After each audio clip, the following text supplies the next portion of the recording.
Hey guys, and welcome to this Euro Truck Simulator 2 gameplay video today. Now, I've always wanted to do a commentary video for Euro Truck Simulator 2, but I've never actually got around to it. Hence why my channel is currently full of mod reviews and a couple of tutorials for Euro Truck Simulator 2. So, in this gameplay, I'm going to be taking a load from Trelleborg to Jönköping. It's quite a short journey. That was deliberate. I want to make this video quite short, just so I can... you know, it's the first one, I don't want it to be too long or anything. But, so let's get started. Now, the first bit I want to explain, you know, my YouTube channel, my setup for Euro Truck Simulator 2, a couple of mods maybe, and my recording and the graphics card and everything. Because I know recording is always a big bit in my comments, you know, what do you use, fraps, or, you know, all of that. So we'll cover all that. And then, towards the end of the video, I'd like to talk about my future hopes for further videos. So, you know, I have lots of ideas that I want to cover in videos, because I suppose the big thing with gameplay videos is struggling with a thing to talk about, especially continue on with future videos and everything. But I have many ideas that should be able to keep me rolling over a good few videos for you. So, let's start with my YouTube. Now, I've done YouTube before, but prior to this Truck Simulation Network channel, it was actually an account called Truckfest1, and yeah, I got quite a few views and everything. But because I was younger and I didn't understand any of the rights and you know, the laws and YouTube's terms and conditions and everything, you know, instead of talking on the videos, I put music in, you know, which is a big no-no. You can't do that, and yeah, I got a couple of strikes on my channel, I think. So I wanted to start fresh, and that was all Euro Truck Simulator. You know, so this one is completely Euro Truck Simulator 2 and future games such as American Truck Simulator, hopefully, which is coming out towards the end of the year, I believe, which I will be covering. I really want to cover that. So, yeah, my YouTube channel. I haven't been that regular uploading. I've had a very busy summer. I've just finished my education. So, currently my videos are, you know, a few mod reviews, only because these... You know, I choose the mod reviews because I like the mod, and you know, it's a good thing to cover because people download it and they'll enjoy it. But they're also very quick to do, and they've been quite popular. I mean, I think my most popular one at the moment is a Scania V8 sound mod by well, it's based on the company Schneepels, and that sound mod is just incredible. It's the one I'm using on this video right now, and it's just the best one I've ever downloaded. So I thought I'd make a video of it and, you know, send it out to you guys so you can download it. And a lot of people have. It's quite a popular video, you know, for my channel. Not for someone else's, but for mine it's quite a popular video at the moment. So now let's move on to my setup on Euro Truck Simulator 2. So I'm currently using the Logitech G27 steering wheel, which I bought Black Friday sale on Amazon last year. I bought this for like 150 quid, so I was really pleased with that, and it's brilliant. You know, before I bought the steering wheel, I used to control the truck with a mouse, because I used to hate it, you know, when I was watching videos and people using the keypad, because the steering wheel keeps, you know, it's left, right, you can never stay within the lines, and oh, it just looks like a nightmare. So I always use the mouse to steer. I did get quite good at it, but obviously it's not the same as the steering wheel at all. But since I've had this, you know, it just changes Euro Truck Simulator 2 so much. It's a lot more enjoyable to play, because, you know, especially with the gears and everything. You know, because before that I just used to use an automatic with the mouse, but now I use a full manual. I have the I have the H shifter. Obviously that's for the Logitech bit, so I can actually change gear. And then I'm using the last gearbox sort of thing. So it's I think it's the custom range splitter. And it did take me a while to get used to, because you miss out a couple of gears, but you jump up and down. So you only use, you know, on the first bit kind of thing, you use second, fourth and sixth. So you don't use first, and you can use first, but it is really yeah, don't listen. It's really hard to explain, but I'll put a picture on here now so you can see what I mean. It does take a bit of getting used to. If you have a Logitech or any steering wheel with a gear shifter and everything, try it. It is really good fun, and once you get used to it, I think I'm sort of there. I'm getting a lot better. But once you do get used to it, it is just great fun. There's so much more to do as well. Okay, so my setup for my computer and everything. Well, Euro Truck Simulator 2 is currently maxed out with all the graphics and everything. I've just completely maxed it out, and thank God my PC can handle it. I hate it when you see videos where or even on mod sites, where the pictures are so, the textures and everything, because the computer just can't handle it. But last year as well, same as the steering wheel, I bought a new graphics card for my computer. It set me back like 200, I think it's about 280 pounds, and now I can enjoy Euro Truck Simulator 2 on max. I've got everything maxed out, and it's so much better to enjoy the game when everything's on max, and it runs so smoothly as well, which is great. Unless you have a mod which like there's one mod I downloaded where you could add like hundreds of different lights to your truck, so when you indicate you have like 15 different lights go on, and it just, every time you put the indicator on, it just lags out so much. So as long as you're careful with what you download and everything, and you don't abuse it sort of thing, you'll be absolutely fine.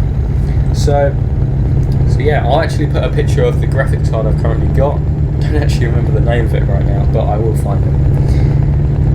Okay, so some of the mods I use. There's some big ones I really like at the moment. Obviously, the first one is a sound mod. The V8 sound mod by, I think it's Beneke. Yeah, it's based on Snickles, but I think it's Beneke. I'll put a link in the description. But yeah, that's the biggest one I like at the moment, because it just changes the sound of the Scania, and love using it with a manual gearbox because you can really get it to sound really nice. Another good one is Jazzy Cat's traffic mod and lorry mod. I think I have two of his. One of them's traffic and the other one is the lorries.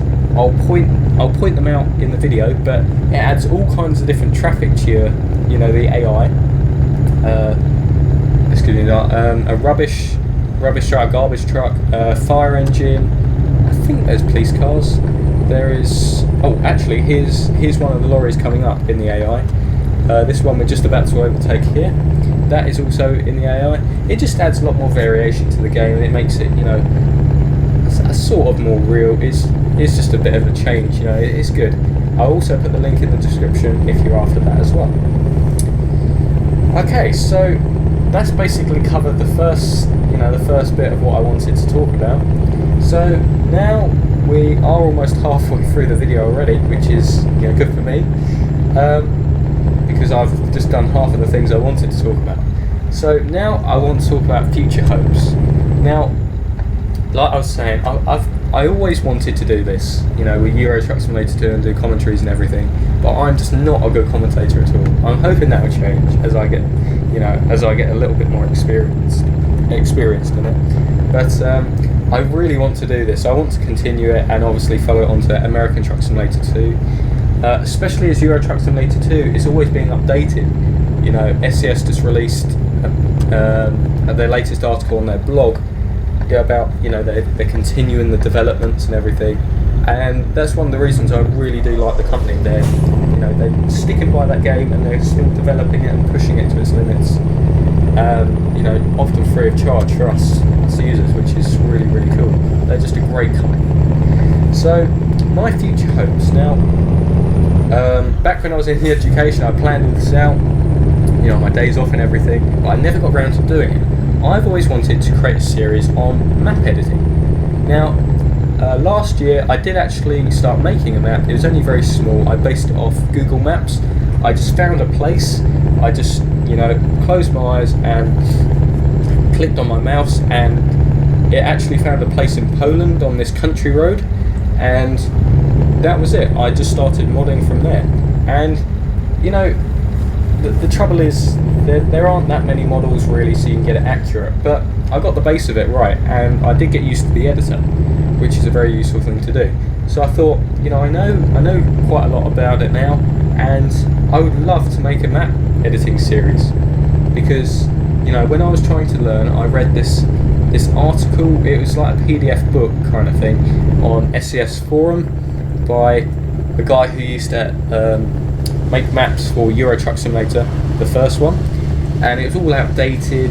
A lot of things still apply, but because it's outdated, it just changes things. And then I watched a video. The guy was in German. I did do German at school, but my German isn't that good. I could follow. Another one was Spanish, and another one which was done by one of the guys at ProMods. Actually, it was speed editing. Which looked really, really cool and everything. But obviously, I was brand new to it, so it's not exactly the best thing to do, trying to follow someone who's speed editing with the video fast forward about 10 different times. So even if I could help just a few of you guys out, making tutorial videos in English for the map editing, then that would be great for me, because I remember when I first started, it was just such a pain. If I couldn't do something, I tried looking up on the internet, and I looked everywhere. I mean everywhere. I couldn't find a single thing to help me at all. So if I could help someone that was in the same position as me when I started, then that will really be good enough for me. I'll feel quite happy I'll be able to help someone. A really good thing that could come from this is if you guys do get the hang of it quite well, and you continue to grow with the editor and make your own maps, apart from sort of demo first try one, and you actually release them, that would be awesome. If you release them and they've got downloads, and people actually made videos on your map, that's got to be something so rewarding, because in a way I suppose that's how ProMods started out. So and TSM and all them kind of really big maps, but the editor is always evolving. Now I thought I should mention this because in SES is it wasn't their last, but it was in their last really big game update that they updated the editor. Now a lot of people don't know this because most people just play the game and don't edit it, but they included this tool where you could actually see all the buildings, the prefabs and everything like that, whereas before it was just a list of text and you had to choose. It was quite hard because all the texts were really long and you didn't know what you were placing down on the map, whereas now you can see exactly what you're getting, road types, road surfaces, vegetation, all of that kind of thing, buildings, signs, you can see everything. So like I said, the editor is getting easier to use, which means more and more people will be able to use it and feel more comfortable in creating their own maps. Okay, so moving on. The next thing I would like to talk about modding. Right, 3D modelling. I don't know how many of you do this. I myself am hopeless. The only thing on 3D model is on Google SketchUp. For you that don't know, that's like the dumbed down, really easy version of 3D modelling. Anybody can do it. So I did download ZModeler 2, which in the ETS2 modding community is a very big tool. You do have to pay monthly, however, and personally myself, I had a hell of a lot of problems with it, because every time I opened up the program, all the bars and the icons and the tab bars and everything, it was all jumbled up all over the screen. So I kept having to use screen share, so the guy on the other end of the support could come in and rejig it. But every time I opened it, it just went back to normal. But for people who do know about 3D modelling and everything, then this would probably be a great tool for you. However, SES software, I'm pretty sure they use Blender. Now Blender is another 3D modelling tool. It's really, really well known, mainly because it's free, but you can do absolutely anything on it. Now SES software, on their blog, they released a load of videos. I believe this was by 50 Keller, their latest recruit for SES software team, and he made a load of tutorial videos on just the basics of getting used to it. And these were really useful. I did watch them, I did follow along, but I only really get into it if you have enough time, because it is really time consuming, and myself, I don't have that much time at the moment to dedicate it to something like that. even though I'd love to. But you know, there are so many positives of learning to mod. You can even make money from it, you know, because there's so many people who either don't want to mod or cannot be bothered to try, and they'll rather pay someone a lot of money, I mean a lot of money, to, you know, make you a truck or something like that. But you know, there are a few videos on the internet, on YouTube. I did watch one in Spanish, and it was just adding a simple, I think it's like a lion or something, or no, it was a cat. It was a cat to the interior, and I only chose the cat. I'm not a cat person. I only chose the cat because it was what the guy in the video was doing, and he provided a free download link for that 3D model. It was about 40 minutes long, and you know, believe it or not, even though it's in Spanish, so I had no idea what they were banging on about, I managed to stay with them for 20 minutes before something happened on Blender and I got absolutely lost, and then I just gave up because I was so lost. I was confused, and it was a bit of a nightmare, to be honest. But yeah, I mean, if you can mod and you're watching this, you know, with either Blender or ZModeler, I really would recommend making some videos on it. It doesn't matter if you're a bad commentator like me, you know, just make some videos. There is such a demand for this kind of videos now. You know, one of them is me.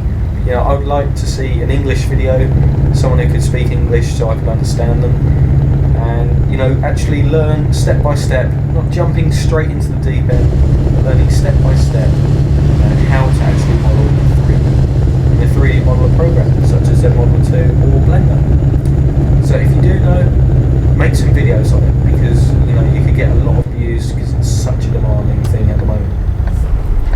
Okay, now one of the biggest things I want to talk about in my future videos and everything will be the SCS blog. Now, I actually check this every day, believe it or not. I would like to say their posts are frequent, but unfortunately they're not. It's normally about once every 2 weeks, sometimes once every 3 weeks. It just depends on when they're active, really. But the site is really cool. It's just a blog. They often upload pictures and videos of their development for the games and the future games like ATS, American Truck Simulator, and everything like that. Now, their latest one, which we can briefly cover, is interior accessories. Now, I actually have a massive book that I made, you know, with I wrote down all my ideas and wish lists for the game. And this was one of them, interior accessories. Just think about it, it's endless. Now, I'll put a picture on right now, but in the SCS blog, they posted a picture of a nice Scania with the new, you know, the new download kind of thing with all the accessories. Now, the things that I can point out in there were curtains. There are a range of different curtains, 2 in the pictures, so I'm guessing there are a ton more to choose from. There was a massive cool box, there was a laptop, there was a mobile phone, there were banners and stickers to put on the windscreen, there was, what was that? There was a sandwich even. You know, you could put absolutely anything in there, magazines, I don't know, a pillow, a seat cover, a hard hat, a high-vis coat, you know. It really is endless. You could do absolutely anything. So I'm really pleased they came to that conclusion to, you know, put all that together and send it out to us. I'm not sure when it will be out, but you know, I'm really looking forward to that update, because I hate using mods for that kind of stuff, because every time they update it, it doesn't work or something happens, you know. So having it actually in the base game, in the vanilla game, would be a really cool thing. Now, I'm just about to, I'm pulling into my destination right now, so I have about 1 minute left, and the last thing I'd like to cover is, for the videos, future videos, is wish lists and ideas. Right, like I briefly just said, I have a massive book. I'm actually looking at it right now, and in there is about 300 different pages, all for ideas for Euro Truck Simulator 2. Now, some of them are a bit far-fetched, so, you know, maybe we're looking at Euro Truck Simulator 3, which SCS has touched on, believe it or not. So, yeah, in most of the videos I will be talking about a few ideas and everything, but, you know, another thing, I will be talking about the blog posts as well, because they're very important to discuss, and, you know, maybe even see what needs changing, what needs improving, maybe a couple of problems, stuff like that. Because if we can get enough people to, you know, see this and take notice, then SCS will actually acknowledge this. So we're just pulling in now. Now, briefly about the driving in this video. I haven't been talking about that much.